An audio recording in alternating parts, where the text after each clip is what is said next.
Jemi në datën 27 mars 2026, në orët e mbrëmjes, në lidhje në video me profesor doktor Petro Prodani. Prezentova mirë, Petro Krada. Me qënë se shqiptarët i kanë shumë qef tituj, ndaj të prezentoj. Shqiptarët thonë, a ka tituj, thonë, profesor, doktor, vend, docent, kujtë vend 100 tituj mbrapa. Megjithatë, unë të njoh si njeri i apasionuar dhe me shumë vlera gjitha ato gjëra që publikon, aq sa mundohesh ti dhe shumë njerëz, ato pak njerëz apo shumë njerëz jemi. Tani Petro, biseduam bashkë që të diskutojmë sot për një temë shumë të rëndësishme, për në kuptimin konceptual shkencor, për identitetin kombëtar. Identitetin kombëtar i cili duam apo nuk duam, shërben vendoset në bazën e ekzistencës popujve të ndryshëm, të cilët janë të qeverisur në kufi të caktuar, pra në atë që quhen shtete nacionale, me marrëdhëniet e tyre të brendshme dhe të jashtme e tjera. Dhe problemi, kush është, do t'ja fjalën direkt, që neve nuk guxojmë të flasim faktikisht, nuk guxojmë të shprehemi mendimin tonin, sepse menjëherë do të na thonë që nuk je shqiptar. Ti nuk je shqiptar, ti je i grekut, ti je i sërbit, ti je i turkut, ti je, pas e kanë shpikur të fjalën, je thjesht shqip folës. Dhe tani, nuk e dim as neve tani, janë në rregull këta njerëz, apo si jemi në rregull neve, apo ka problem ky identiteti, kjo fjala identitetit kombëtar. Unë do bëj një hyrje të shkurtër, sepse për mua normale bota ndryshoi në kohën e industrializimit, edhe interesat të ndryshme ose kushtet e reja që u krijuan veçanërisht në Europë me zhvillimet industriale, faktikisht me zhvillimet me zbulimin që nga zbulimi veçanërisht i makinës i motorit, dhe pastaj edhe më mbrapa zbulimet e mëdha shkencore, të cilat me fjalë shtruan domosdoshmërinë në një farë mënyre, sepse borgjezia e re kërkon të merrte frym, donte lirinë për të aplikuar këto zbulime shkencore, për të aplikuar në të jetën konkrete, në zhvillimin teknologjik industrial të shkencës. Pra, siç ka qenë për shembull, nuk mund mjaftoheshin ata thjesht u shpik motori, por duheshin bërë dhe fabrikat, duheshin bërë rrugët, e kurullat, ato kërkonin një lloj mënyre tjetër organizimit të shoqërisë. Sepse pushtetet, format që kishin njerëz ishin të lidhura kryesisht me tokën, ishin pronar tokash e tjerë në agrikulturë, në bujqësi. Edhe kjo natyrisht shtroi të bën një revolucion i vërtet, në një farë mënyrë dhe ndodhi me revolucionin francez, jo në planin politik, darja pushteteve, gjithë këto formulat, republikat, gjithashtu, edhe lindi ideja e krijimit të shteteve nacionale. Domethënë u prodhua nga gjithë kjo shtetet nacionale, gjithë secili kërkonte atë tokën e vet, rrethin e vet, dhe shpiku sajoi ose vendosi në një farë mënyrë krijoi një identitet. Për shembull, francezët krijuan identitetin e tyre mbi bazën e atyre tre fjalëve të famshme: liri, barazi, vllazëri. Dhe ku nuk do kishte më privilegje, ku njerëzit që nga i pari deri i fundit do të ishin barabartë përpara ligjit e tjerë, do të s'kishin privilegje. Dhe ishin ky inspiracion që ata thoshin viva la nazione, viva la repubblica, nga rroft kombi e tjerë, dhe u kriju kombi, por aty nuk tha shumë pak për gjuhën franceze në vërtet. Do të thonë aty ishin gjithë njerëzit bënin pjesë, që krijuan këtë lloj dakordësie, si thuaj, të vlerash, që vendosën në bazë, natyrisht u shoqëruan pastaj dhe me krijimin e simboleve. Dhe kemi parasysh kur mbar ajo kënga Marsejezës që u mor, pastaj u kriju himni, domethënë ashtu siç e shohim paktën që lindi nga ajo dhe u kriju himni, ku në himn ngrihet vlera e një vendi, pra e Francës po themi, dhe ndërkohë s'ka himn në asnjë shtet nacional, që mos përdoret fjala vdekje. Gjitha imët kanë fjala vdekje, do vdesim. Do me thënë, do vdesim, tu për shembull është dhe në Itali, thot, morire per la patria në fund fare. Do me thënë, si, aty po, me do vdesim. Neve po kemi do vdesim si dëshmor. Gjithë me fjallë, himnet kanë brenda vdekjen. Pastaj kriju dhe flamojt dhe e një lloj simboli.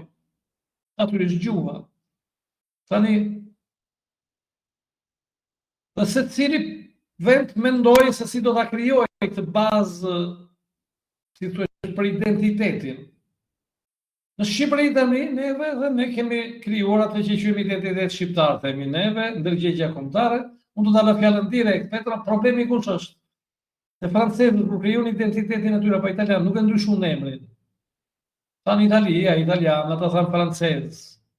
Kurse ne krijojmë identitetin ndryshuam dhe emrin. Do të thonë quhetëm shqiptar. Shqipëria. Ku të huajt e kanë shumë vështirë na njohin me këtë. Gjithë thonë, kur vim të në Itali, ne nuk e themi, kur na thonë nga je, sono albaneze, nuk themi sono shqiptar. Sono albaneze, ka kaluar gjithë të vite, shekuj, 100 ca vite, dhe s'mësojnë dot me këtë emër, se shfutur shumë artificialist. Se duhet ndryshoj këtë në tipo të vjen në bazën kombëtare, nuk shë mirë albanofon, albanoj, si shë na njohin këta albanët. Edhe u fut kjo emri Shqipëria, shqiptar, dhe sot tani, momentin që ti thull diçka qo dhe për sporti, për ndeshje sportive, ku ti mundet pa problem, do mund shprehësh që kur i si dakord që sporti përdoret për politikën, ti je anti-shqiptar, ti nuk je shqiptar, je anti-shqiptar. Ku është vështirësia, Petro? Ti si do ta përkufizoj identitetin kombëtar, në pikpamja, dhe ku kemi ne vështirësinë që nuk biem dot jo njerëzit në përgjithësi, Petro, se ka i problem këtu tani. Gjithë njerëzit, po ta vësh re, shumica e njerëzve bien dakord me këtë lloj identiteti të dobët. Sepse gjithë njerëzit tonë gjua shqipe, madje jo vetëm për i kanë ngritur këto elementi, kanë amplifikuar aq shumë, e kanë futur në një fantashiencë. Që gjua shqipe ka krijuar gjithçka, kulturë tjetër, pastaj shqiptari që është i mbi të gjitha dhe mendo tani që ta quash ti ngresh vlerat të vendit tënd, domethënë identitetin tënd ti mburresh me një shqiptar që los me Milanin, që los me Interin, me Juventusin. E thuaj shefi shqiptari aty bëri këtë, lozi shumë mirë atje, por pse ti nuk arrite, domethënë kush është mirë, domethënë ky shqiptar vërtet lozi me Juventusin dhe ishte shqiptar. Por ishte Juventusi që fitoi. Ky shqiptar nuk lozi me Tiranën në Shqipëri me Partizanin. Domethënë ti mburresh me shqiptarët, kur shqiptarët bëjnë karrierë, që për mua kjo është një marrëzi tjetër, kjo s'ka lidhje fare. Shqiptari aty bëri biznes, po do bëj ti kush biznes. Por ai shqiptari aty ka hyrë në Questurën e Romës, ka hyrë pa i shërben Questurës së Romës. I shërben prefekturës së Romës, në s'ka lidhje fare me ty. Me atë ekzistencën tënde, me çfarë lidhje ka? Është shqiptar që ka bërë karrierë individualisht dhe ka arritur ka ecur aty në Shqipëria s'ka punë fare.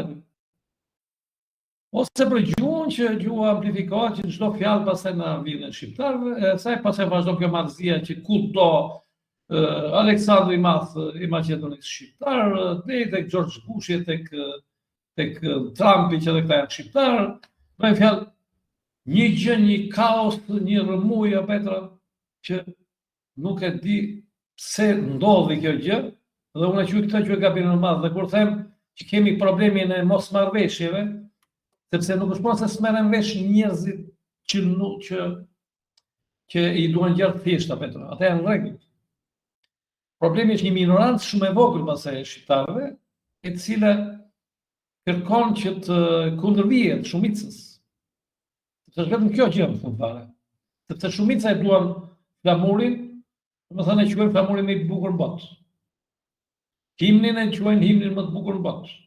Po e quajnë në mënyrë, nuk është problemi se të gjithë e quajnë, shqiptari ka një ndryshim ka si me tjerët. Nuk e di vendet tjera, po unë se u shoh italian. nuk jep atë rëndësi emotive aq të madhe. Kurse shqiptari pa flamurin shqiptar, kalon një lloj ekstaze. Më thani duket çfarë po ndodh aty, kuptoj që i zhvilluan ca reaksione të çuditshme në trupin e dia. Duke shep thjesht ai është një simbol që duhet ishte shprehje një identiteti tjetër që ti pastaj përmjet asaj takosh me njëri tjetrin. Ose edhe gjua e kujton tjetër. Edhe them problemi pra është se gjithë kjo pjesë pastaj e krijuar me këtë lloj identiteti kalon lehtësisht nga një ekstrem në tjetrin, Petro. Do të thënë, tani shqiptarët ishin me rusët, kush ishte kundër rusëve konsiderohej anti-shqiptar. Me rusët anti-shqiptar. Nga rusët kalove te kinezët, po mos ishte me kinezët anti-shqiptar. Dikur ke qenë me jugoslavët, dihet pas luftës botërore, po mos ishte me jugoslavët, me serbët, ishte anti-shqiptar dikur. Sot, po s'jem me Amerikën me të kundërtin e atësej, po t'ishe me Amerikën të ishe anti-shqiptar, tani po s'jem me Amerikën tani anti-shqiptar. Ky lloj identiteti i lvizshëm që shoqëron i kap njerëzit dhe i çon në ekstreme, ose rasti i reformës së drejtësi. U bë reforma në drejtësi, nëse ti do thosh që kjo reformë drejtësi nuk është mirë, je anti-shqiptar. Dhe rasti vetëm në botë, besoj, Petro, me diktaturën më ekstreme që mund të ekzistojë aktualisht, nuk mund të votoj 140 me 0 kundër, 0 abstenim. Kam votuar parlamentin shqiptar. Kjo është fruti i kësaj. Që ky identitet është një identitet i marrëdhësisë, që i çon njerëzit vetëm në ekstrem, i bën ekstremist thjesht. Ai kuptuar se si që rrethi ka 360 gradë dhe jo shef një kënd ti një herë dhe aty do të shkosh. Për shembull se e mbyll se për shumë gjatë hyrjen. Por u bë referendumi në Itali, Petro, edhe humbi ajo poja, të doni të ndryshonin rregullat, si thosh, për drejtësinë, për funksionimin e gjykatave e tjerë prokurorëve, të pahyrë me fjalë të kjo çfarë, por votoi poja, humbi poja, por nuk qenë 140 me 0 si në Shqipëri. Që 26% me 54%. Që distancë u quajt humbje më thellë. Po 140 me 0, çfarë do ta quajmë tani? Ta quajmë fitore të thellë. Për ata, po unë që s'jam kundër asaj, unë e quaj humbje shumë thellë pastaj. Me humbje absolute. Më s'ka njëri tani do të gjithë nga janë e Peshorës, gjithë pjesa tjetër është bosh fare. Vazhdo Petra, se u zgjata shumë fare. Vladimir, ju apët shaq shumë tema, nështë pa mundur të diskutohen ose të trajtohen në një bisedë kaq të shkurtër si puna jonë. Unë do të them që problemi i nacionalizmit fiktiv ekziston jo vetëm në Shqipëri, ekziston në Greqi, ku unë jetoj dhe vazhdoj jetën time si pensionist me pja. E kam vënë re kohët e fundit dhe në Kanada, ku unë kam jetuar për një kohë shumë të gjatë. E kam vënë re dhe në vendet tjera të Evropës. Pra, nacionalizmi është një fenomen që ka filluar të ndjek historinë evropiane dhe botërore, të paktën këto 150-200 vitet e fundit. Dhe gjatë kësaj periudhe kohore ne kemi nacionalizma dhe identitete fiktive ose gjysmë të vërteta. Po kjo është një e përgjithshme e madhe me fjalë. Duke u kthyer në identitetin shqiptar, unë dua të shpreh këndvështrimin tim dhe them se identiteti shqiptar, po e quaj shqiptar, jam dakord që shqiptar nuk tregon një identitet të vjetër, tregon një identitet të ri, por me që quhet pjesa dërmuese shqiptare preferojnë të quhen shqiptar, unë po e quaj identitet shqiptar. Identiteti shqiptar, për mendimin tim, për këndvështrimin tim, është krijuar gjatë kontrollit të perandorisë otomane të Ballkanit. Pa përfshirjen e klasës drejtuese shqiptare dhe një pjesë të madhe të shqiptarëve në perandorinë otomane, Shqipëria dhe koncepti shqiptar nuk do të ekzistonte. Përse e them këtë sepse popullata shqiptare në kohën e perandorisë otomane, në kohën kur nuk ishte shtete nacionale, kur nuk ishte kufi shtetëror, ishte një popullat me nivel të ulët arritje historike në krahasim me pjesën slavo-greko-bizantine, sepse e para të parave ata kishin një gjuhë të shkruar të përpunuar prej shumë shekujsh. Futja e otomanëve ju dha mundësi shumë shqiptarëve të ingranoheshin në një perandori e madhe dhe mirë organizuar, ky është mendimi im, nuk bie në kundërshtim me këndvështrimet e tjera, ju dha mundësi shqiptarëve të lidheshin me tokën, të punonin në administratën otomane, të shpërndaheshin në shumë vende që perandoria otomane kishte marrë në kontroll, bile ka disa persona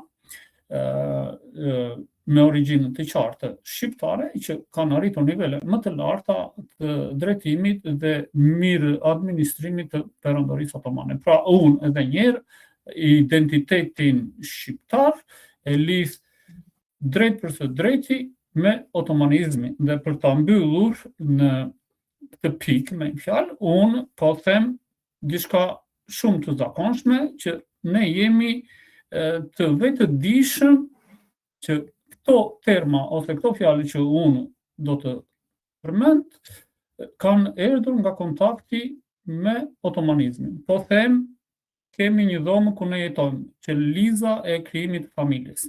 Ne kemi dysheme, kemi tavan, kemi penxhere, kemi qilin, kemi dollap, e të tjera, e të tjera. Të gjithë këto terma janë futur në gjuhën shqipe nga kontakti që gjuha shqipe ka patur me gjuhën otomane. Pra, forma qeliza e organizimit të një shtëpie, të një familje, ka pothuajse të gjitha terma gjuhësore të uazuara nga gjuha otomane. Kjo nuk ndodh as me gjuhën greke, as me gjuhën slave që kanë qenë në kontakt me gjuhën shqipe gjatë këtyre 600 viteve të fundit. Tani, lamuri, ymni, e të tjera, ne kemi diskutuar këto. Këto janë futur në historinë shqiptare nga evropianët. Ato nuk kanë erdhur si një propozim apo si një miratim nga populatat shqiptare, të themi 120 vite të kaluar. Ne e dim shumë mirë që lamuri që u bë pjesë e identitetit shqiptar u propozua dhe u nxit nga austriakët. Ne dimi që hymnin që sot ka Shqipëria e sollën vlehrit nga Bukureshti. Hymni shqiptar ka qenë për disa vite, për 2-3 vjet, i njëjti me atë të Rumanisë dhe është shumë e qartë që ishte një përafrim ose një përpunim i një këngë patriotike rumune e cila u kthye në hymnin kombëtar shqiptar. E arsyeja kryesore ishte sepse në atë kohë Rumania përpiqej ta përdorte një pjesë të popullatës vllahe të Shqipërisë si një element shkëmbimi për disa, si të thuash, territore dhe popullata që ajo deshte t'ia merrte Bullgarisë. Pra, Rumania që ishte e lidhur me fuqitë perëndimore të asaj kohe nëpërmjet lidhjeve familjare, pra princë dhe mbretër martoheshin midis tyre. Rumania do të jepte, në thonjza, do të lëshonte privilegjet e saj që kishte në tokat ku do të krijohej Shqipëria dhe Greqia, dhe në vend atyre do të merrte toka që atë kohë të Shurba. Pra, edhe njëherë këto identitete kanë hyrë në identitetin modern shqiptar, të nxitura nga fuqitë e tjera evropiane, të cilat tentuan aq sa mundën dhe sot e kësaj dite tentojnë për të fshirë të kaluarën otomane të popullatave që krijuan shtetin shqiptar. Ky është këndvështrimi im dhe është e drejta e kushdo ta injorojë historinë, të mendojë çfarë mendon, të veprojë si mendon, por në fakt faktet mbeten fakte dhe kjo është e vërteta historike. Le ta vazhdojmë pak me të bisedën, unë do të interesohesha si mund ta krahasojmë identitetin shqiptar me identitetin si të themi iranian sot, sepse Irani po tërheq gjithë vëmendjen e botës dhe ka disa ngjashmëri midis identitetit iranian dhe identitetit shqiptar. Unë nuk e di se shikojnë aty në Itali, këtu në Greqi ku jetoj unë, nuk ka ndonjë, si të thuash, mbulim të madh të situatës çfarë po ndodh në Iran. Ka disa përpjekje, ka disa momente ku njerëzit flasin, por media qendrore i ri larg, sepse me sa di unë, Greqia është një vend delikat dhe nuk do të ingranohet shumë në këto momente të vështira ekonomike, politike, ushtarake. Petro, tani, unë desha të nënvizojmë një diçka tjetër. Në momentin që çdo vend është normale që për t'ju përshtatur ndryshimeve të reja, siç e thash fillim, do krijonte atë që krijonin të tjerët. Unë jam shumë dakord me këtë, sepse na thuhet shumë herë, na thuhet po se neve i sulmojmë heronj, për shembull kombëtar, ku diun, ne tjerët janë më nacionalistë sa neve, domethënë bëhet ky krahasimi me të tjerët. Madje kemi arritur deri aty sa themi që ne shqiptarët kemi shumë heronj, shumë personazhe që nuk i kanë të tjerët. Përdoret kjo shprehje, domethënë aq e egzageruar që më qesharake si shprehje, që bota i kërkon sepse si ka, ne i kemi po s'dim t'i mbajmë. Kush e di kush i ka futur këto aksioma dhe kanë hyrë këto në trurin e njerëzve dhe i përsërisin njerëzit. E kupton? Bota i ka, bota si ka dhe si gjë ndodh, ne i kemi dhe si duam. E kupton? Tani unë them, problemi është që gjithë me fjalë kanë krijuar dhe kanë rënë dakord kur kanë krijuar këto shtetet kombe, pra këtë identitetin kombëtar, simbolet tjerë, po kanë parë dhe cili ka qenë realiteti në atë moment. Si, domethënë, është normale që po bën një ndryshim, po bën një ecje përpara. Praman, ta këtu për shkak nuk i hodhën poshtë, Petro, tu po ti shohësh gjithë sheshet, vërtet ajo lëvizja iluministe ishte kundër, po themi, dhe feve, kundër kishës, kundër kësaj, kundër pushteteve feudale. Por këta një pjesë e madhe e rrugëve e tjera janë që tregojnë të kaluarën e tyre. Po them kot, Piazza Santa Maria Maggiore. Ta për të thënë jem. Gjithë emrat e rrugëve, po ti shohësh emrat e shesheve, emrat e kësaj. Domethënë kanë tregojnë atë të kaluarën e tyre, që kanë bërë e kanë ruajtur, edhe po kjo ka qenë baza, si thosh, baza ka qenë e kaluara, ti nuk mund ta fshish të kaluarën. Apo krijon një bazë, një ndërgjegje, që quhet ndërgjegje kombëtare, por si, atëherë, pse do ishte kaq e domosdoshme që ne duhet merrnim personazhe dhe thoshim që po krijojmë kombin, na duhet një hero kombëtar. Për shembull, Italia nuk ka një hero kombëtar. Kur bashku Italia, Garibaldi, por nuk ka një rëndësi kush e di aq të madhe. Kjo në Itali, Giuseppe Garibaldi, nuk është se vlerësohet aq shumë sa Skënderbeu në Shqipëri. Është një gjë, bile janë të dy kampet që janë, po të bësh një test, si thosh për Giuseppe Garibaldi, flas për një ambientet intelektuale, janë të ndarë gjysmë për gjysmë ato qëndrimet e njerëzve për Garibaldi. Tani, megjithatë Garibaldin e morë se thu bashkoi Italinë. Domethënë pse e ve Garibaldi? Sepse bashkoi Italinë për të krijuar shtetin kombëtar, fare, sepse u krijoi Italia në 1861. Kurse ne shkuam absurditeti shumë vite përpara, se të thonë pse të tani sulmosh Skënderbeu, nuk është problemi sulmoj Skënderbeu, po mënyra është antishkencore, Petro, që ti tani të quhesh hero kombëtar të Shqipërisë, një personazh i cili ka meritat e tij, kujtun ka bërë, s'ka bërë, ka bërë mirë, ka bërë keq, 500 vjet përpara kur Shtetet nacionale se ekzistonin fare, kombet se ekzistonin fare. Do si mund ta vësh në qendër tani për të krijuar, sepse unë do vija, e para nuk kishte nevojë të vjen personazhe herë me emra, se neve rendim pas personazheve me emra shumë. Po ta vësh rend në Shqipëri, çdo njeri aty kur mburret den për televizor, gjyshi im ka qenë filmtar i pavarësisë, gjyshi im ka bërë revolucionin me Fanolin, gjyshi im ka bërë me Zogun, gjyshi im ka bërë luftën partizane, gjyshi im ka ndërtuar komunizmin, gjyshi im ka ndërtuar demokracinë.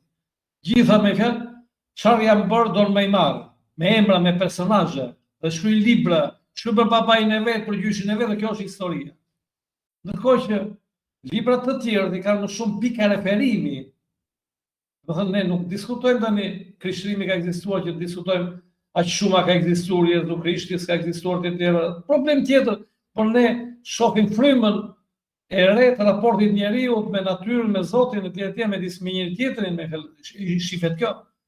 Kurse tek zgjedhja që kanë bërë këta për të ndërtuar një bazë përveç gjuhës, sepse gjuha, jam dakord, është mjet komunikimi, flamuri dhe himni, janë 3 element, por këto janë 3 element që vendosen, gjuha ekziston së shtimit komunikimi, për mbasi ti ke krijuar diçka. Do të ke kapur disa të njerëz do i bashkosh gjithë bashkë do të bashkuar. Do thënë, pastaj qeverisja e brendshme, kontradiktat e brendshme, ta luftosh pa barazinë, raportet janë sa më të ëmbla. Po këtu flasim për një komunitet që të krijohet, i cili të jetë dakord që këtë vend ta mbajmë bashkë me të garën e shfrenuar dhe me vendet e tjera, sepse jemi në kapitalizëm. Sepse është një garë kjo, që ti do mbijetosh, se nuk është e lehtë të mbijetosh. Po tani, që ta mbajsh do t'i mbash njerëzit të bashkuar edhe brenda ose në politikat sociale, është tjetër gjë. Po më them kjo formalja e fillim fare. Tani, ti do zgjidhje, nëse me qenë se ti si simbol ke bashkimin, do zgjidhje figura që mund, po themi figura ose ngjarje më shumë se sa figura, ku shqiptarët kanë demonstruar që mbrojnë tokën e tyre, kupton, pavarësisht, po shqiptarët kuptimin, jo shqiptarët që flasin vetëm shqipe. Sepse shtetet, gjuha është mjet komunikimi, shqiptarët do të them shqiptarët që jetojnë atë territor. Shqiptarët do kenë një pasaportë shqiptare, sepse këta në shtetin nacional bëjnë pjesë nga ata që janë shqiptarë. Kjo por ai është shqiptar, kuptimin e kombit, dhe ai bën pjesë e kombit shqiptar. Sepse në Shqipëri kombin e ngatrojnë vetëm me gjuhë. Ti Petra, thot kombi shqiptar, dhe kombi shqiptar që çdo shqiptar janë gjithë botën. Jo, kombi shqiptar nuk është. Kombi shqiptar ka territor nacional, territor kufi, ka dogana, që ty të lënë të kërkojnë pasaportë apo të lënë të lirshëm. Nuk ka kombi në atë mënyrë, si thon ta. Thotë jam kosovar, thotë Kosova, jam shqiptar, thotë do merr Shqipëri, që të bëjnë një mashtrim në një gjë ty pa kontroll në dogan. Thotë jam shqiptar, thotë. Po dy jam shqiptar, po do me mashtruar njerëzit. E kupton? Edhe e kam fjalën këtu tani. Ka ngjarje patjetër Shqipëria, se historinë e kemi, ngjarje ku kanë treguar shqiptarët vlera, si thua, se si të qëndrojnë bashkë, po në kuptimin jo shqiptar që flasin shqip vetëm, po në territorin e tyre që ka, tregojnë besnikëri për ta mbrojtur atë territor. Atëherë, unë me drejt bëj një gjë që është bërë shumë gabim, Petro, pse ti që do marrësh personazh, Skënderbeu nuk e përfaqëson këtë gjë. Sepse as Skënderbeu dhe as ta demjasharët në Kosovë. Do të thonë ti, bën pjesë në një territor. Aty janë shqiptar, ka grek, ka rumun, ka bullgar, ka amerikan, ka anglez, pak rëndësi ka, po je në një territor ti. Dhe në një moment të vinë një pushtues i huaj, siç po i vetë rumanit. Do të thonë është një pushtues i huaj. Tani, në këtë rast, ti do mbrosh pjesën e territorit aty, do të thonë me atë qeveri që ke, mira apo e keqe, me problemet që ka, po lidhet ty, nuk ta mbrosh. Dërsa anomalia jonë është pikërisht këtu, Petra. Ne nuk kemi marrë si referim njerëzit që mbrojnë territorin. Mbrosh territorin do thotë të mbrosh, siç thotë Jezu Krishti. Date al Cesare quello che è del Cesare. Jepni Cesarit atij që takon Cesarit. Kështu ka funksionuar bota, Petra. Domethënë atij që udhëheq, atij që qeveris një vend, ti atë do ta njohësh, atij do në një farë mënyrë do qëndosh besnik atij. Sidomos kur vihet në pikpyetje integriteti jot. Integriteti i vendit, njerëzve, kulturës e tjera. Në rastin e Skënderbeut, që kundërta, Petra. Sepse ky ta thonë në thirrri dashuria për atë dheu, ku kishte dheu atë? Dheu atë ishte dheu otoman vetë. Atë dheu ka qenë atë dheu otoman, bënin pjesë e mirë apo e keqe. Po një lloj dhe i kosovarëve, atë dheu i kosovarëve, ka qenë Jugoslavia. Ti Jugoslavinë do ta mbosh me mishë me gjak. Qofse duan ta shkatërrojnë ata, sepse ti do ta ruajsh atë integritet. Pastaj kërkon ti të ndahesh, krijosh 5 shtete, 10 shtete, i krijon prapë me referendume, me gjëra, bien dakord njerëzit. Ka procese të caktuara, por jo tani dole ti si kaçak nga rrugët aty, si Skënderbeu, se i propon një kaçak është në fund fare, i cili thonë këta se ka thënë ai në vërtet, që atë e thirri dashuria për atë dheu dhe e tradhtoi perandorinë otomane, sepse dashuria për atë dheu këto herë janë të pavërteta jene para punës.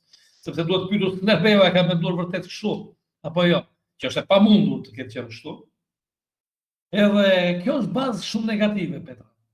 Sepse ti ke marrë në bazën e këtij identiteti kombëtar që qëllimi është bashkimi i njerëzve, ti ke marrë një personazh i cili nuk simbolizon bashkimin e njerëzve në kuptimin që të mbrojnë integritetin total. E kundërta, kërkojnë ta shkatërrojnë.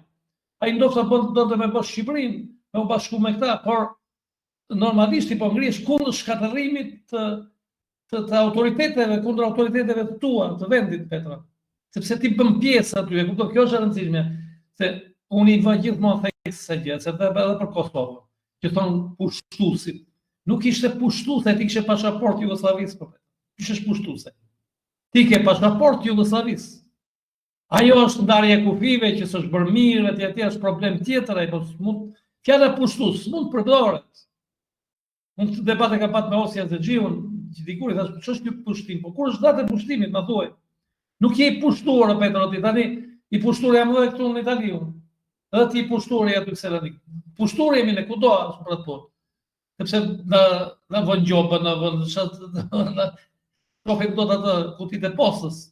Kemi frikë të shohim nga letrat që vinë, e kupton? Por unë këtu e shoh atë problemin dhe gabimi më i madh është vërtet kush që ai i pari që e ndroi emrin që shpiku që sa jo emrin shqiptar. Dhe bite Shqipes. Nga gjetën këta Shqiponja, bite Shqipes, ko Shqipe jam bite, dhe kjo bite Shqipes përdoret në mënyrën emocionale, Petra, për t'i trazuar njerëzit në shpirt dhe për t'i nxitur pastaj për t'u nxitur urrejtje, nuk krijojnë identitet. Shqiptarët po të vëshërën në momentet ekstreme që duhet bashkohen vërtet, ta mbrojnë territorin, për 97-ën, që e krizë bashkohen që ta mbrojnë që mos ndodhte ajo që ndodhi. Ta nuk merren me këtë. Ta fillojnë të thonë bite Shqipes. Domethënë ose urrejtjen, grekët, serbët merren me urrejtjen ndaj të tjerëve që të tjerë ti aty nuk i ke prezent. Po lufton kundër njëri tjetrit, duke patur si objekt urrejtjen ndaj grekut, urrejtjen ndaj turkut, ndaj serbit, ndaj tjetrit. Domethënë do gjendet gjithmonë ai armiku i radhës, i cili pastaj çuditërisht momentet caktuara bëhet miku më i madh, është partneri strategjik. E kujtun partneri jonë ai spreket. Në gjithë njerëzit shkojnë aty. Fal Petra. Sepse tema është shumë interesante për këtë. Po, me që ju e rikthyer përsëri termin Shqipëri. 2200 vjet të kaluara përafërsisht, mbase pak më shumë, Polybius, historian i madh grek, ka shkruar që kur romakët i mundën Ilirët, kur i shkatruan si në det, si në tokë, një pjesë e tyre u vendosën në një provincë, në një hapësirë toksore që quhej Arbon, diçka e tillë, sepse gjuha greke nuk e ka germen të, latinët e kanë.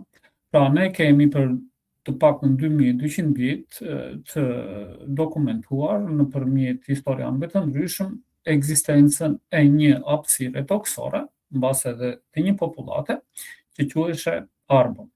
Tani, rast më të mirë për të treguar një vazhdimsi historike dhe, si të thuash, rrjedhim popullate, nuk ka më të mirë se kaq. Domethënë ne kemi të dokumentuar 2200 vjet të kaluara dhe deri më sot të shkruar me fjalë.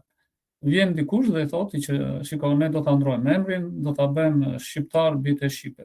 Po, në një moment nuk e di unë romantik edhe mund të shkoj, por unë mendoj se termi shqiptar vjen nga shkreptar, që tregon një popullat ose një person që jeton në lartësi, në mal, me fjalë. Edhe pak a shumë kjo është përshkrimi i shqiptarëve. Shqiptarët njihen si një popullat që kanë jetuar kryesisht në rajone malore dhe pjesërisht në vende që kanë qenë, si të thuash, larg qyteteve të cilat ishin ndërtuar nga si të thuash, kolonët greke në gjatësinë e bregdetit të Adriatikut. Historikisht kjo ka qenë.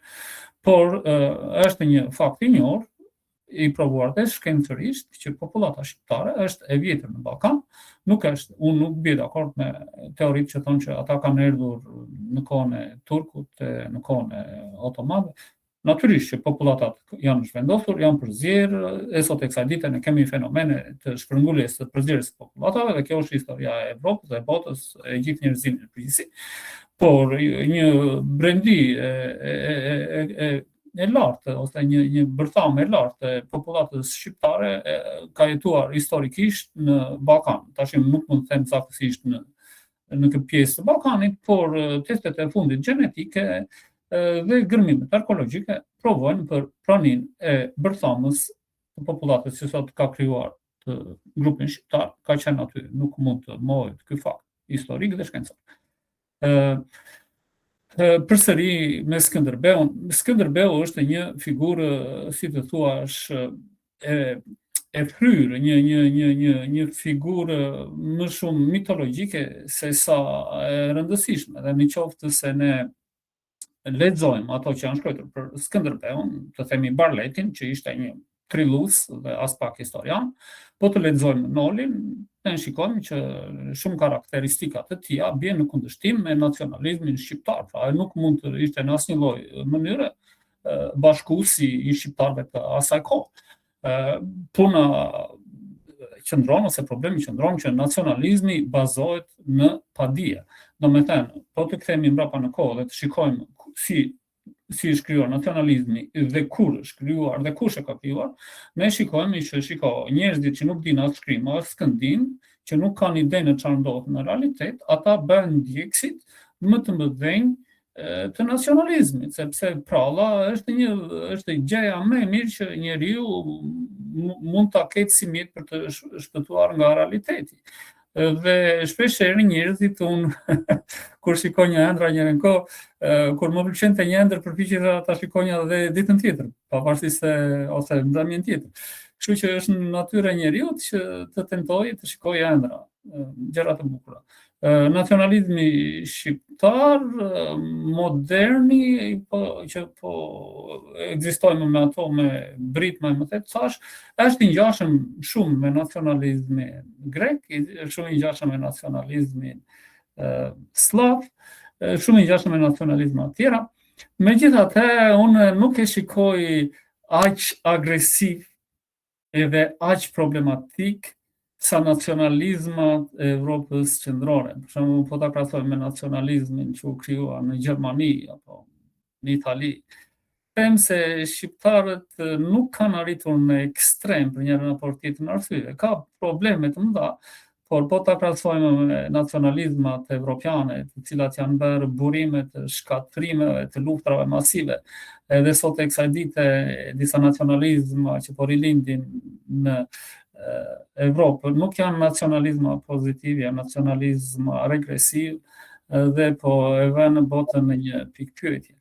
Tani edhe një herë po them, unë e pranoj realitetin, pavarësisht se bie në kundërshtim me manipulimin e tij, me fjalë. Është si individ, unë them që shikon, nëse do bëhesh një votim për të rilindur një nacionalizëm të ri shqiptar, unë do të thesha që e para duhet të ndryshohet emri duhet të jetë Albania, e dyta ymri duhet të ndryshohet sepse është një ym i huaj, edhe duhet të krijohet një ym shqiptar, nga vetë shqiptar, me tekst dhe muzikë të krijuar nga vetë shqiptarët. Dhe flamuri, për mendimin tim, duhet të rikthehet flamuri, të cilën në kohën e Sat Pashtovtanit, një pjesë e shqiptarëve e propozuan si flamurin nacional të Shqipërisë, i cili ishte një fushë të kuqe me një vijë të zezë në qendër, pra 2 fusha të kuqe, një vijë e zezë, e cila simbolizonte rezistencën dhe dhimbjen për ata që kishin luftuar për ekzistencën e, të themi, të popullatës apo të grupit shqiptar në Ballkan. Ky do të ishte mendimi im. Megjithatë, kjo është çështje vote, nëse do vihet në votë. Për momentin nuk mund të them, domethënë nuk më pëlqejnë ato egzagerimet, por se shumica e pranon, në emër të demokracisë do ta pranonja edhe unë me këtë. Ky është mendimi. Se unë problemi shoh, Petro, që gjithë ta që përdorin të nacionalizëm, që në vërtet unë jam shumë dakord që ky nuk është një nacionalizëm i rrezikshëm. Siç është për shembull nacionalizmi edhe këtyre italian, që duket sikur s'kam, po është shumë i rrezikshëm. Nacionalizmi shqiptar nuk është problemi se është i rrezikshëm për jetën e njerëzve, Petro. Jo, nacionalizmi shqiptar absolutisht. Dhe e thon shqiptar, ne jemi fare nacionalistë sa janë grekë dhe sa janë serbë. Po ka një dallim, sepse nacionalistët serb apo grek kanë nacionalizëm që mund të ketë kaluar në ekstrem, për i mbështetur mbi një lloj identiteti. Kurse neve e kemi nacionalizëm shumë të cekët. Pra kjo është vështirësia që them unë, ne kemi më shumë një nacionalizëm të mbështetur me një farë ignorancë, Petro. Do të thonë, gjithë kanë shpikur mite, unë jam dakord të shpiken mitet, mitologji, le të jetë figurë mitologjike. Nuk ka si gjithë keqe kjo, nuk shoh të thënë se sa ti me fjalë ja u fut njerëzve si skem fikse në mënyrë të tillë që ti orientosh që ata të mendojnë gjithë një lloj. Kjo është e rrezikshme. Sepse ne flasim për identitete kombëtare në kushtet të kapitalizmit, kur ekziston një lloj demokracie për e fjalës pas e fjalës lirë. Kjo skem ka qenë ngushtë, kur unë dëgjoj çdo parti, çdo individ, çdo njeri në televizion, çdo tjetër që grinden me njëri tjetrin për të ndarë ato kolltukët për të shërbyer imperializmit të radhës, që aty të fortit të radhës të botës për interesat vetëm të tyre, ku s'kan parasysh vetëm politikanë, Petra. S'janë vetëm politikanë, unë them që dëmin më të madh të Shqipërisë nuk ja bën Ediama, ja bën Marin Mema. Dëmin më të madh ja bëjnë këta. Që pastaj edhe kohë tërmetesh bëjnë sikur janë ba mirë sa mbledhin para. Dhe thonë unë do ndihmoj njerëzit për shtëpi, sepse unë jam shqiptar dhe shqiptaria është zemra ime vendorën këto, thonë është shqiptari, kam gjak shqiptari, fillojnë këto banalitete, që këto banalitete shkojnë gjithë njerëzit. Atëherë ti, në mënyrë të tillë që të krijohet dhe një farë, si thuesh, demokracie, se demokracia është punë opinionësh pastaj. Ti po qese i ke zhytur njerëzit në këtë skem kaq të ngurtë dhe bëhet konkurrenca vetëm tek kjo. Ti nuk ke hapësirë, Petro, dhe kalon lehtësisht vetëm nga një ekstrem te ekstremi tjetër, sepse po i mbyt njerëzit vetëm në ignorancë. Do të thënë, pse unë e kritikoj Skënderbeu? Se nuk jam dakord që të kem një eurokombëtar që thotë ai therte turqit. Sepse ajo therte turqit, preste kokat e kështu, ose një tjetër që vrisë serbët, një tjetër vrisë e grekët dhe ta kemu simbol. Pse? Sepse kjo nuk është e ndihet të serbët apo të grekët apo të turqit. Është problemi tek neve. Se kur ti më thu mua, therte turqit, therte serbët, therte grekët, kujtu të më që zmadhon kaq shumë të gjë. Do të thonë ti përpiqesh të orientosh ta njerëz te urrëtia. Ti nuk po i shon te bashkimi, po tek urrëtia ku ndjej që ka kaluar në fund fare. Ti me atë do ta shohësh si gjë historike, jo si gjë pasaj, domethënë emotive që ti momentin kur politika të nxit apo politika është gjithë kjo pjesa e superstrukturës së shtetit. Tash pjesa e mediave sidomos, ato janë më kryesorët. Në kur ti shef këta, që i zhytin njerëzit në këtë ignorancë, çfarë politike mund të bësh ti me këta? Ti në momentin që të thua shprit se unë s'du, se historia do apo s'do të, sa kur flet për histori kjo është politik në një farë mënyrë. Është lidhur shumë afër me politikën. Ti thua prit, se unë nuk kam nevojë për ushqim tani që të them që SNB-u vetëm vrap ka tulli vazhdoi ta dy për ditë këtë gjë që SNB-u therte kokën tulli sepse unë s'du të therr koka sot. Jam kundër luftës. Momentin që ti e thua këtë gjë, anti-shqiptarti, ti faktikisht po kërkon për shkak ndalojsh vajtjen e ushtarëve në Iran, për shkak atë thua prit valla se ne shqiptarë nuk kemi njerëz që therrin koka. Jo, ne gjejmë SNB-u që prisë turqit, titri Salamusai ka hedhur italian det, ky titri këtej grekët i ka vrarë, domethënë ata donin ta vrisnin, por ne i shpëtuam, domethënë vetëm me këto gjërat e urrëties, domethënë është një identitet aq i thjeshtuar dhe i bazur tek urrëtia vetë. Tek urrët gjithë kanë atë fjalën do vdesin. Thashun, por këto kanë rënë ekstaz, ti me shqiptarë Petro, sidomos me kosovar. Ti nuk bisedon dot Petro. Nuk është problem se po ti ai nuk dialogon dot. Nuk e ka fuqinë të dialogojë. Do nxjihet dhe do skuqet. Dhe po të ketë ndonjë thikë dhe mund ta fuzi thikën në të therrë me thikë në atë moment, sepse nuk e ka idenë e dialogut. Shembulli më tipik është emri Sali Berishës, Petro. Tani Sali Berisha imagjinoje kjo vetëm në një vend që vërtet s'ka kriju një identitet, sepse kur krijohet një identitet, aty krijohen dhe këto kompeticioni, gara ideve të ndryshme, pastaj dikush thotë jemi me Amerikën, dikush thotë jemi me Iranin, jemi me Rusin, jemi me këtë, domethënë të zhvillojmë politika sociale, por më mbasi ke kriju identitet. To shembulli më thash është Sali Berisha. Kush e imagjinonte që Shqipëria u doqën flak vetëm në 97. Imagjinoje tani që në 97 kur Shqipëria u doqën flak, kur njerëzit dilnin në rrugë këtu dhe në Rom dhe thoshin Berisha asasino, Berisha vrasës, tani ky diskutohet akoma 80 ca vjeç dhe thotë unë jam o Sali o hero gjithë Shqipëria ty të do. Po, o Sali o hero gjithë Shqipëria ty të do. Nuk ka ajo këngë dhe me sharit dhe kujtë nuk janë gjë tjetër, veç se shprehet e kësaj e ngurtësisë së trurit, Petro, të kjo pjesa dhe e historisë që kanë krijuar në mënyrë artificiale, por që na e kanë imponuar, e kupton? Unë jam dakord në mënyrë artificiale ta krijosh. Por e kanë futur çik me dhunë këtë lloj identiteti, në mënyrë të dhunshme, dhe e kanë bërë pas ata nga dalë në shkolla.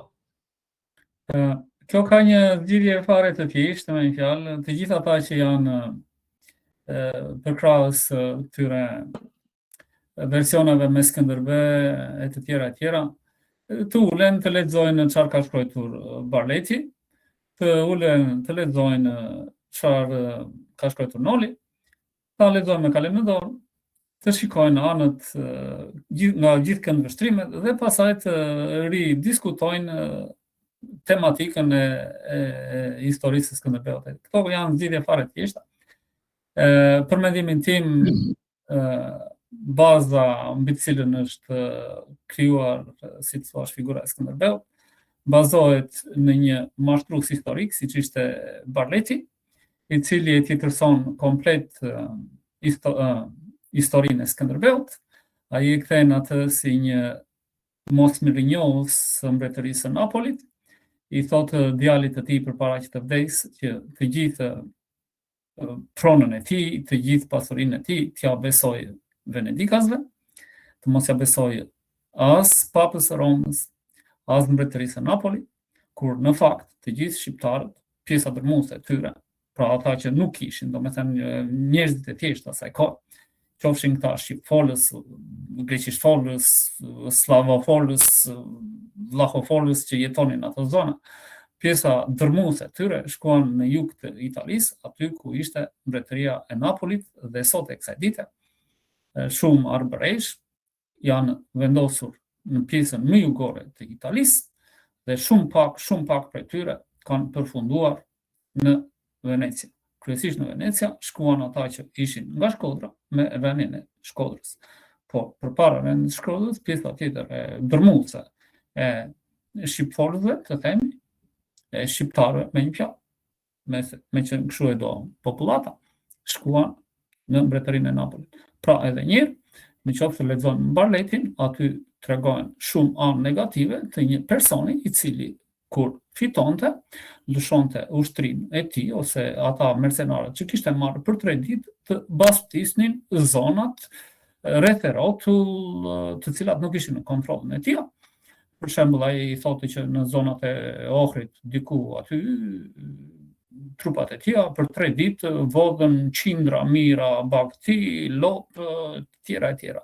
Dhe vetë Noli e përshkruan këtë fenomen, duke thënë se disa nga kritikuesit e Skënderbeut theksonin atë kohë që pasuria e Skënderbeut ose trofetë e luftës së Skënderbeut nxirreshin nga populatat të cilat nuk e kishin shoqëruar ose nuk ishin bashkuar revoltës së tija. Pra, kushdo që mund ta lexoj, mund ta nxjerr përfundimin e tij. Tani, përse mbetet një figurë 600 vjeçare, promovuesja e një nacionalizmi, këtë duhet ta zgjidhë klasa politike dhe intelektuale shqiptare. Për mendimin tim, ai ishte një person që kryesisht u përpoq për të mirën e familjes së tij, të klanit të tij, dhe në qoftë se këta ndjekësit e tij ishin aq trima, sa do ta përballonin furinë ose akmarrjen e sultanit, të themi, duhet të kishin qëndruar në vendin e tyre deri në njeriun e fundit. Ai që largohet nga vendi është gjithmonë i humbur dhe nuk ka të drejtën as historike, as morale të pretendojë për heroizëm. Heroizmi largohet ose mbaron, përfundon në momentin që ti le vendin për të cilën pretendon se ke luftuar. Ky është këndvështrimi. Më pëlqeu kjo Petër se e sintetizove mirë, që sepse jemi në kohën e mesjetës, Petër, nuk jemi në kohën e 1800-s kur shpërtheu kjo ideje e shteteve kombëtare, si do të bashkohemi, kushtetutat e tjerë do krijoheshin. Në atë kohë ishin njerëz që zaptonin një cop tokë, krijonin një principat tyre, ose i klan qoftë i ngushtë fare familjar, që domethënë ishin lidhur me tokën, sepse s'kemi zhvillim industrial në vitin 1400. Domethënë dhe ishin ato feudet, regjimi, sistemi feudal. Sistemi feudal dhe është normale që kjo tendencë, ata që i kundërviheshin perandërisë çfarë bënin, nuk është se bënin shtetet kombëtare, i kundërvihesh shumë edhe i grup çakësh diku për të krijuar një feudo të tyre, një të rrethojnë një cop tokë për klanin e tyre, për fisin e tyre, për familjen e tyre. Domethënë, nuk mund të thuash bëri bashkim kombëtar, se atë s'ka qenë fare ky koncept. Ata se kanë menduar fare të gjitha, s'mund ta mendonin atë. Ai erdhi që aty dhe po ta vësh re, se kaloi këtu të biseda pak, ai që në momentin kur ka ikur që nga betejë e Nishit, se këto janë versione italiane, që unë i kam lexuar, nuk kam, megjithëse e vras media, them si mund të ketë ndodhur në atë kohë, gjithmonë themi se na thon ku i ke provat, Vatikani është plot me arkiva, thot njëri, po janë ai që çanca në Shqipëri dhe thot i duhen aty që ti do të kish gjesh këto letrat e arkivave, duhen një 5 milion vite, Petra. Dhe ky tani punon një 3 ditë aty atëherë ti çfarë gjet aty dhe gjeti material aty për 3 ditë, po aty duhet 5 milion vite si gjen dot. Unë them shumë se sa të kërkojmë sa letra zyrtare, letra shkresa kanë në këto arkivat. Po të shohim këtu në arkivat e Questurës së Romës, a Petra? Questurës së Romës, prefekturës së Romës, në arkivat, po të vesh të zbulosh arkivat, gjenden vetëm letra të mijat, shoqatësi lirie këtu, gjenden sa themon me një 5.000 të pak, dhe hajde tani si shkap shkruar nga shkruajtjet, hajde të bëj historinë tani ti. Se ku mbaron aty ndonjëherë. Problemi është ky që ai si ndodh edhe njeriu normalisht njeriu të rreq nga vetja Petra, është normale, pastaj në kushtet e kapitalizmit është qartë që ti mund të mendosh edhe për një gjë më të madhe. Po unë do të bëj një gjë kombëtare. Se dalin personazhe të tilla, por në atë kohë ekzistonte kjo frymë, lloj mendimi as mund të ekzistonte. Ky iku nga betejë e Nishit, pse? Sepse u mashtrua Petra. Sepse u mund Turqia. To thonë që unë fitoj Urniadi sepse nga që Skënderbeu tradhtoi atje, nuk është që janë prava këto Petra. Aty tani jo se Skënderbeu tradhtoi, Domethënë vajti i thirri ajo dashuria për atë dheun te zemra e madhe i mori ata 300 kuajt. Nuk është ajo. Por domethënë Turqia nuk e përballoi Imperatorinë Otomane, nuk e mati mirë atë betejë, dhe çoi më pak forca në betejën, edhe fituan hungarezët. Fitoi Hungaria, Polonia, Venecia, kujtun gjitha këto pjesa kristiane. Fituan aty sepse ishin përgatitur më shumë. Edhe Skënderbeu normalisht, duke parë përsinë e tyre, se kjo është interpretimi më realisht. E pathë, këta po e fitojnë betejën. Edhe janë pathë dhe ikun kërojt marri pasuritë e tija. Marri çifligjet e tija, të cilat ishin dorëzuar Turqisë. Është normale kur i kanë marrë fëmijët e tija. Edhe u bë dedikos me fjalë. Po nuk e llogaritje ai që Perëndia Otomane humbi betejën, po humbi luftën, sepse një vit më mbrapa fitoi në Hungari, atje në Bullgari, në një vit avëzisht. Më mbrapa fitoi në Bullgari dhe pjesa e austriake, austro-hungareze, u tërhoqën atje në kufitën e përparshëm dhe madje i kanë falendëruar në atë kohë. Po të shohësh me kujdes historinë, se këta na e paraqisin ne Perëndia Otomane kështu, kjo e sirrës. Perëndia Otomane Petra para ka qenë shumë multikulturale, multilingvistike, multipopull, me popull të ndryshëm, që në fundit kishte bazë një lloj misie, një lloj nuk ka patur ato egresia që ka qenë sot midis secili me vetë ka bashkëtuar në perëndori.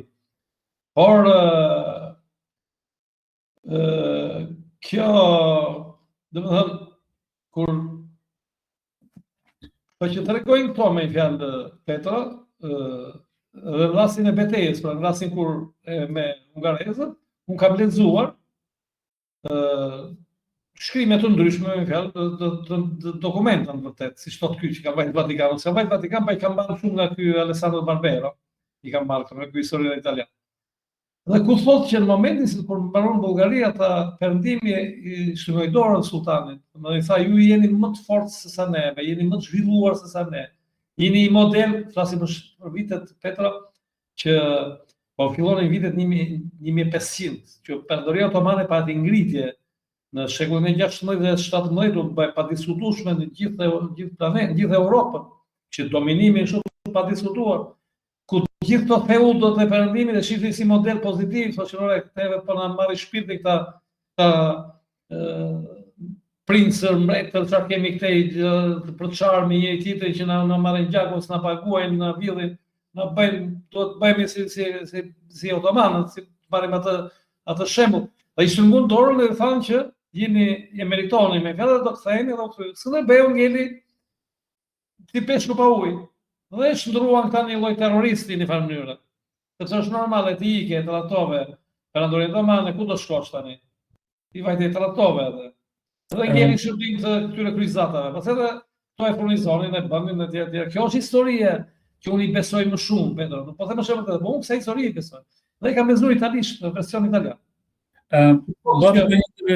Përdorin këtë shprehje, do thonë ishte shumë, u tregua shumë mendje lehtë ton Skënderbeu, që kujtoi se perëndimi, se ajo kryqëzata po fitonte dhe nuk e mendoi që otomanët ishin shumë më të fuqishëm do ta mposhnin përsëri kryqëzatën e perëndimit.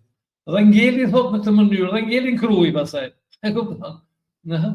Do të bëjë një ndërhyrje tash për Skënderbeun nuk ka dokumenta shkencore me fjalë. Mund të ketë 1, 2, 3 shumë pak. Edhe pjesa dërmuese është trillime duke u kthyer mbrapa në kohë, flasim për vitet 1400-1500. Me fjalë ku edhe udhëheqësit e Evropës perëndimore këtyre principatave, qytet shteteve çfarë kishin atje, më shumë janë të veshur me një pet fantastiko shkencor, me bëma të mëdha, me kalorsiake, me vrasje, me prerje kokash e tjera.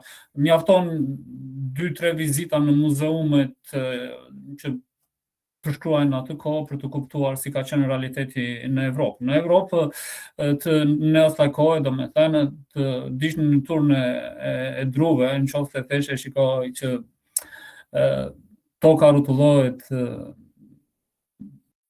I kemi parë, i kemi lexuar këto dhe i shikojmë të mirë dokumentuara në muzeumet e shumta të Evropës.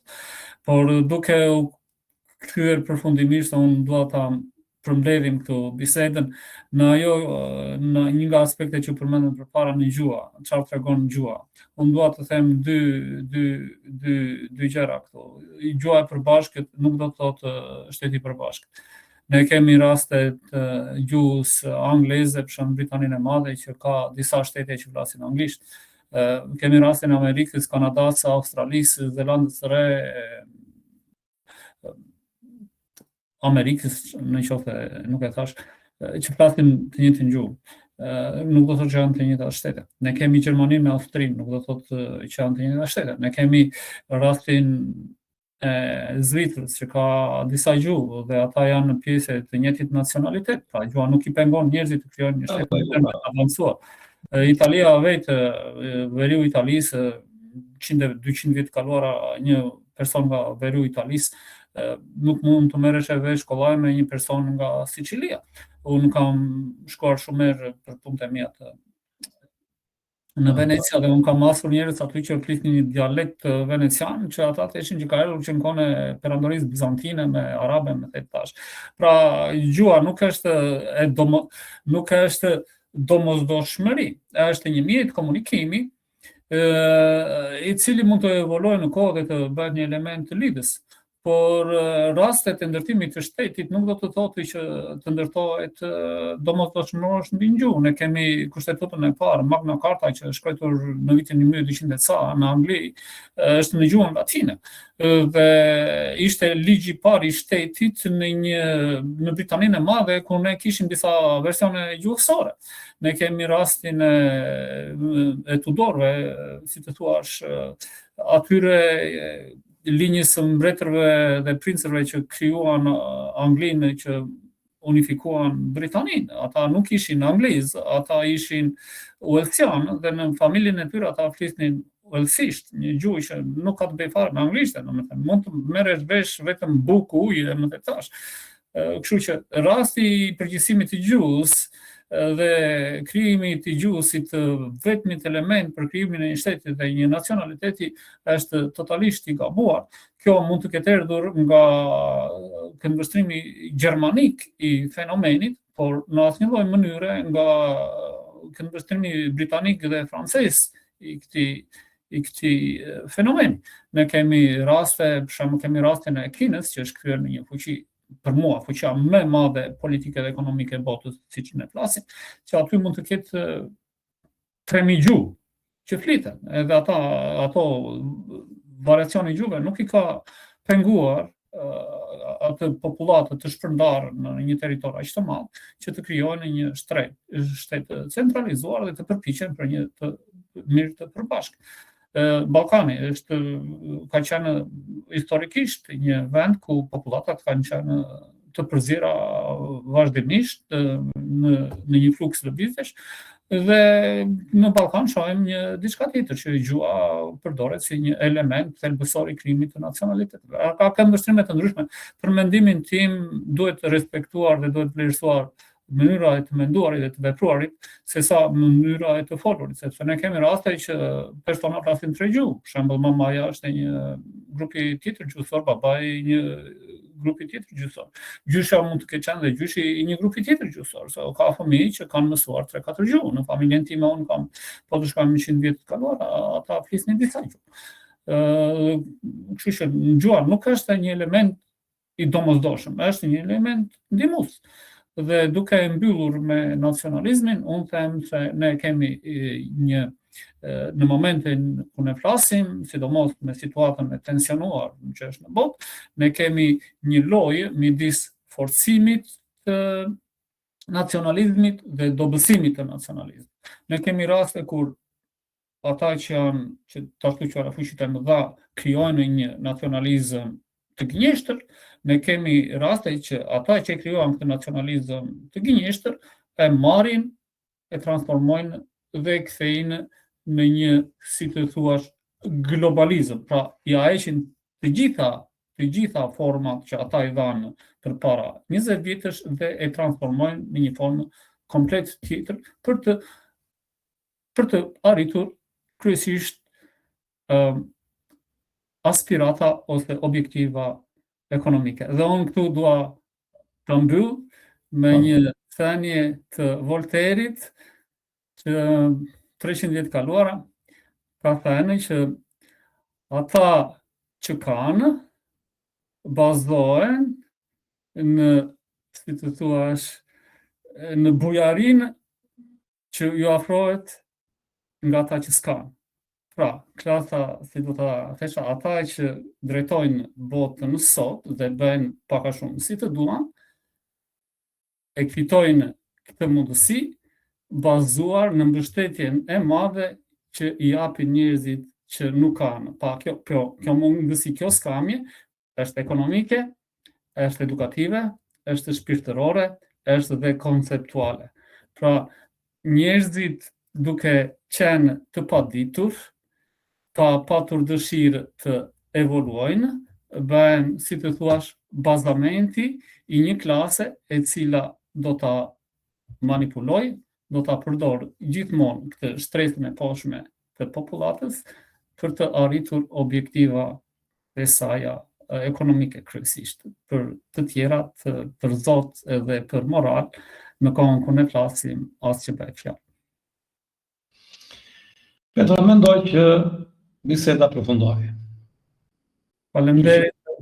Përshëndesim gjithë njerëzit, takojmë në videon ardhshëm.